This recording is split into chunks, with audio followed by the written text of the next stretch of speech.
Near Ternopil, dozens are dead as a missile strikes a residential building.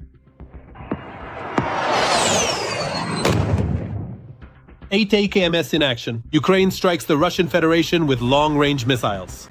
5 or 6 missiles. This is the first case of a ballistic attack on a Russian city. Ukraine continues its retaliatory actions, and the escalation at the front is gaining momentum. The south of Russia is also burning. The Ilsky oil refinery in Krasnodar Krai is under attack. Right into the refinery! And the largest oil refinery in Russia has been completely knocked out. There is panic in Moscow. The mayor of the capital is in a panic. In the past hour alone, he has reported 3 times about drones shot down while flying toward Moscow. Meanwhile, Vnukovo and Sheremetyevo airports have stopped accepting flights. A new anti-aircraft system for Ukraine will arrive as early as next week.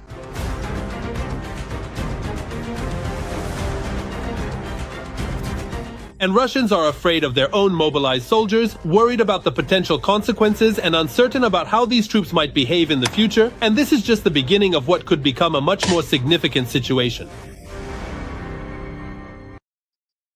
Revenge for Ternopil. Ukraine launched a missile strike on military targets in the Russian Federation. Unfortunately, there are already dozens dead after a direct hit by a Russian Kh-101 missile on a building in Ternopil. In addition, we will talk about Pokrovsk, France, with exclusive footage from the front lines showing how Russian units are being cleared out in the Ukrainian city.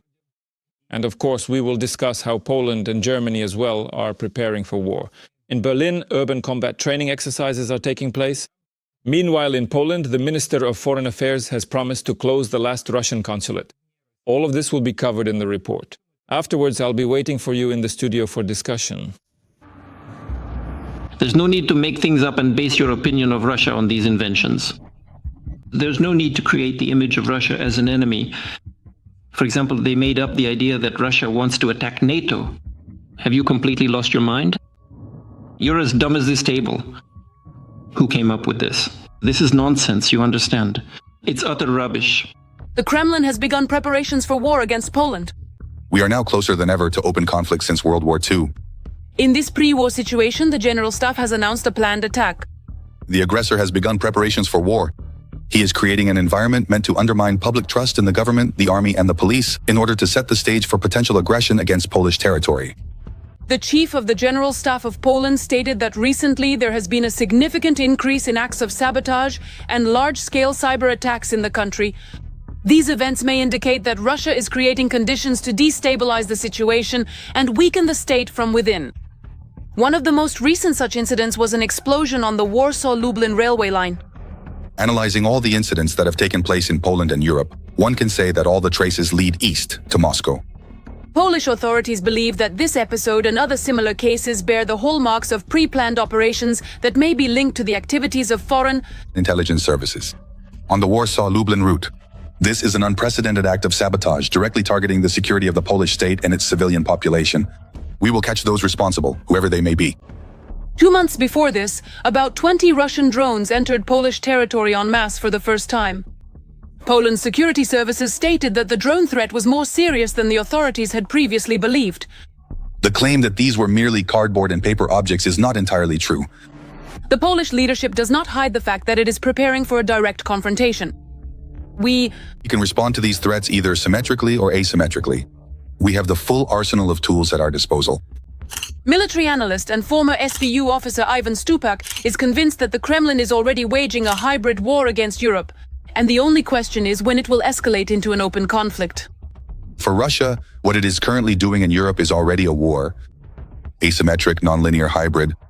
Call it what you will, but it is ongoing. Poland's strategic position between the Kaliningrad region and Belarus makes it one of the key countries for the security of all NATO. And Warsaw itself plays an important role in ensuring the defense of the eastern flank. Subsequently, the defense of Estonia, Latvia and Lithuania will directly depend on the ability of Polish forces to respond promptly to potential threats. Everything depends on our position. Will we be able to deter the enemy, or will we encourage them to act aggressively? While most European countries spent many years discussing the potential threat from Russia, Poland was engaged in systematic and purposeful preparation. Over the past decades, Warsaw has significantly strengthened its military potential, and the buildup of its defense capabilities began immediately after Russia's annexation of Crimea. While other countries waited to see who would make the first move, Poland took action. In 2024, defense spending, Poland has grown to 4.7% of GDP. This is the highest figure among all NATO member states. Modernization of military equipment and an increase in troop numbers to more than 200,000 soldiers. This makes the Polish army one of the largest in Europe. In addition, Poland has become one of the largest purchasers of weapons from the United States. The country has invested about $50 billion. Without the United States, there is no alliance. We need to spend more on defense not to replace the Americans in Europe, but to keep them here. Poles are tired of the war going on in the neighboring country, so there is a worsening attitude toward Ukrainians among them. The Polish Minister of Defense stated that people are not seeing the main enemy, and those who incite against Ukraine are acting against Poland. This should be valued and respected, not used to incite hostility against Ukrainians in Poland or to stir up anti-German sentiment. The Chief of the General Staff of Poland called for the creation of a Cold War 2.0, large-scale investment in defense, and making it clear to Moscow that any attack on NATO will receive a decisive response. Now, the future of European countries depends on NATO's readiness to defend itself. Ivan Stupak, a military analyst, is joining our broadcast. Ivan, hello, we're glad to see you. Hello, the feeling is mutual and I'm glad to be with you. Unfortunately, we will of course start with the news from Ternopil. There are many topics to discuss, but as of now, 25 people have died from a direct hit by a Russian Kh-101 missile on a residential building. Our condolences to all the relatives and loved ones of the victims. A question for you. Why did the Russians strike? Why was the shelling so intense, especially targeting a residential area? How can you explain this? Let's clarify for your audience so they don't think we're just defending Ukraine here. We immediately recall those publications from the Russian side, which often accuse Ukrainians like, these are your missiles, your air defense systems. There are eyewitness videos online that captured the moment a Russian missile arrived, the moment it released its flares. First, the moment when, with its engine running, it flies directly into a residential building. So there is no room for double interpretation as if it were a Ukrainian air defense system. No, this is clearly a direct Russian missile that crashed into a residential building. That's it, period. Second, in certain frames, in some photos, you can even see with about 95% certainty that one of the missiles was equipped with a cluster munition, a cluster warhead.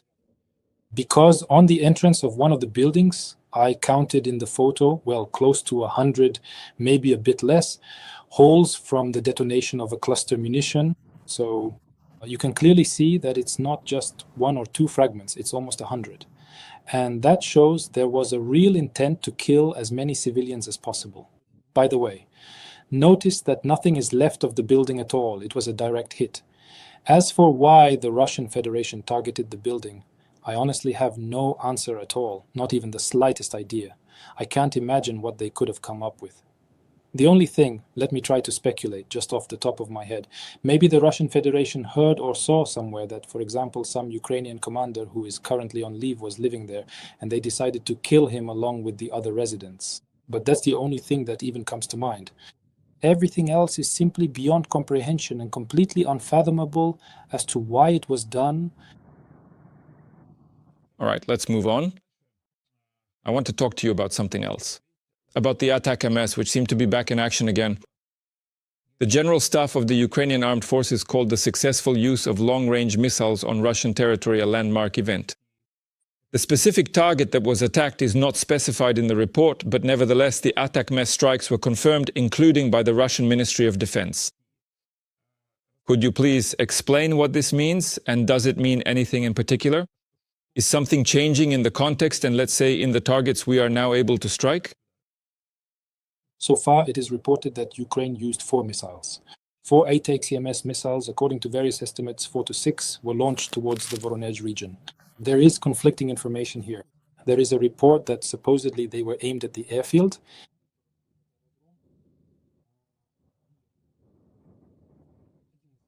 which is located in the Voronezh region and is regularly used as a base for Russian tactical aviation, for further shelling of Ukrainian territory. It is literally 180 to 200 kilometers from the state border with Ukraine. That's the first explanation. The second explanation is that supposedly at the Progovo training ground, if I'm not mistaken, that's what it's called, there was a formation of Russian servicemen, and Ukraine tried to hit them, attempted to strike them with these missiles equipped with cluster warheads. Was the attack successful? I can't say. There is no information confirming the success of the strike. But eyewitnesses recorded exactly 4 points where these cluster munitions began to detonate in the air. This indicates that they were not shot down.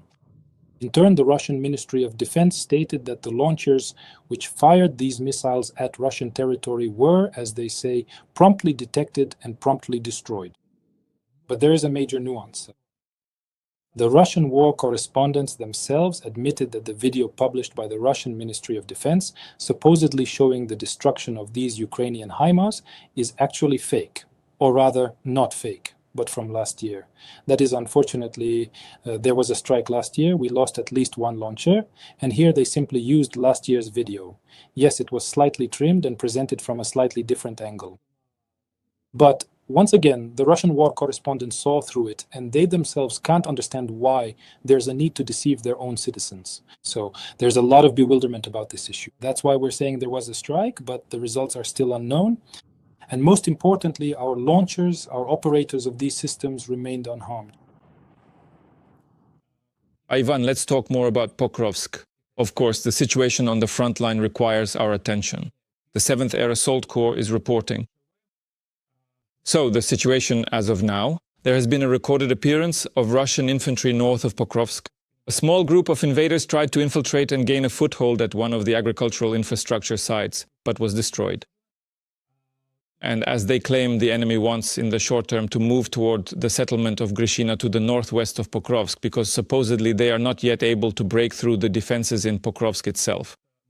Please tell us, how dangerous is this Russian tactic, and what do you know about the situation in Pokrovsk and around it right now? Look, we rely exclusively on the Deep State project.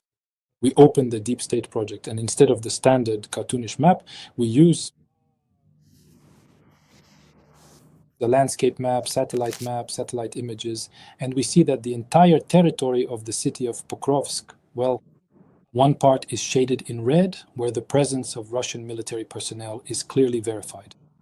The second part, the smaller half, is shaded in gray. This means that it is a contested area, a no man's land. In reality, this means that there are no Ukrainian soldiers there. And with a probability of about 80 to 90%, there are advanced units of Russian military personnel there. Therefore, unfortunately, it can be said that the city of Pokrovsk is no longer under Ukrainian control. Defense. Yes, the defense of some individual locations, not even districts or neighborhoods, but specific spots, still continues. But in fact, the city itself, unfortunately, is no longer under the control of the armed forces of Ukraine. The next location is Minohrad. The city, the settlement is under Ukrainian control, but the configuration that is forming around it is an attempt to semi-encircle the city. Unfortunately, the city is in a state of semi-encirclement. That's the unpleasant part. As for the positive side, for more than 14 months, the Russian army has not been able to fully capture this agglomeration. Enormous efforts have been made. Without exaggeration, according to various estimates, 150,000 to 170,000 Russian army servicemen are positioned around the city of Pokrovsk and are still trying to storm what remains of the last fortifications around this city. Here is some very sad information. During the assault on the southeastern outskirts of Pokrovsk, the Russian command ordered the occupiers to use the civilian population as a human shield. This is what the SBU investigation reports, with results dated November 10, 1925. Once again, representatives of the aggressor state's army have cynically violated the rules of international humanitarian law. So an investigation was conducted. What is this about? During the so-called clearing of residential areas, the occupiers were supposed to send a detained man, a woman, and a 13-year-old child ahead of them. This concerns the 1st Motorized Rifle Battalion of the 506th Motorized Rifle Regiment of the Russian Federation Forces. What can you say about this? It's not a new tactic. Let's put it simply. Russian servicemen grab people by the scruff of the neck. They grab Ukrainian civilians and push them ahead of themselves as they enter any building, be it a hangar, garage, or basement. so that the civilian is the first to take a bullet, specifically from a Ukrainian serviceman. In this way, they use civilians as a human shield. This is a cynical tactic of the Russian Federation, and it's far from new. The second cynical tactic is disguising themselves in civilian clothes in these occupied or contested territories, which forces Ukrainian soldiers to spend more time on identification and recognition. Is this really a civilian, or is it a Russian serviceman disguised as a civilian with automatic weapons or other arms hidden under a civilian coat or jacket? Unfortunately, the Russian army uses all of these tactics. But again, this is nothing new. All of this is a violation of international agreements, conventions, and the rules and customs of warfare. The Russian army couldn't care less about that. If it benefits them, unfortunately, they will do it. Let's talk about something else now. Specifically about what was covered in the report. Russia carried out a terrorist attack on the Polish railway. And we read the news that the Minister of Foreign Affairs, Sikorski, announced the final closure of the Russian consulate on Polish territory. So that's it, there will be no more consular offices. And among other things, the Chief of the General Staff of Poland says that the adversary, meaning Russia, has begun preparing for war against the Polish state. And they believe that Poland is, to quote directly, in a pre-war period. What can you say about this? Is a war between Russia and Poland possible? I hold the opinion that the war has already begun. Without exaggeration, without any embellishment, let me clarify my words as follows. Everything that the Russian Federation is doing, as I have commented before, is called, in the civilized world, these asymmetric operations, hybrid ones, but in fact, all of this altogether is called waging war. Yes, the methods differ from those to which Western countries are accustomed and from what is currently happening in Ukraine. That is the classical understanding, tanks, artillery, aviation, that is considered a real war. And everything else is a below-threshold phenomenon. In other words, it's some kind of below-threshold activity that cannot yet be identified, attributed, or classified as war. I constantly recall Valery Gerasimov, who in his academic works, in his military scientific papers, there are quite a few of them, he often cites a Russian, Soviet, and very well known in narrow circles, military theorist Georgy Isserson. I keep thinking about him. He used to say that wars are not declared, wars are started, wars are waged. Everything the Russian Federation is doing right now is called war. After all, notice that they are not carrying out such activities against Kazakhstan, against Mongolia, or against China. They are carrying out such activities against the countries of Western Europe. Yes, the methods are different. Yes, the methods are not like what is happening in Ukraine, but this is a clear manifestation of aggressive actions. Just using these methods for now, no one knows how long they will last. Will they transform into what is happening in Ukraine? No one knows. It's quite possible, yes. But in fact, the war has already been unleashed. And we can't help but discuss, Ivan, yet another story. On top of that, it seems Britain is ready to go to war with Russia. London has declared its readiness for military options after the crew of a Russian reconnaissance ship deliberately blinded British pilots with lasers. This was reported by Defense Minister John Healey. And he says that in the event, measures are being taken following this incident with the Russian ship Yantar. And today, once again, I read about how Berlin is preparing for exercises to conduct training in street fighting, including the defense of critical infrastructure and high-rise buildings. What do you think about this? Well, these regions no longer border Russia in any way. If at least you could theoretically enter Poland through Belarus, are these countries just sending a signal, or are they also seriously considering the possibility of a Russian military intervention? They are seriously considering it. You were right to do so. Look, there is water, right? There are no land borders, but there is water. There is the Baltic Sea. For example, just a few weeks ago, a Russian warship was in neutral waters near the German city of Kiel. And it simply, once again, did not approach the shore closely. Again, it was in neutral waters, but its mere presence created significant tension among German citizens. German officials, this is the kind of strategy to create tension, to create a situation where you feel uncomfortable even being at home because there is someone standing nearby, again, figuratively speaking, an armed person. He isn't doing anything yet, but there is no guarantee that he won't do something in the future. Regarding the United Kingdom, the Russian warship Yantar entered the exclusive economic zone of the United Kingdom. That's 45 nautical miles from the shore. and it is currently near the territorial waters of the United Kingdom. That's 12 nautical miles. And a variety of ships have been sent to intercept it, which, according to the British Ministry of Defence, are ready at any moment to respond to this Russian warship. It's the same war over and over again, only for now by other, more expensive methods. Not a classic war in the traditional sense of the term. Thank you very much. Ivan Stupak, military observer, was on the air for Ukraine today. All the best, Ivan. Goodbye. Goodbye. Good luck. Every voice matters. Join our community, support independent journalism and help us bring you the truth from Ukraine. Become a member of Ukraine Today. Join us now.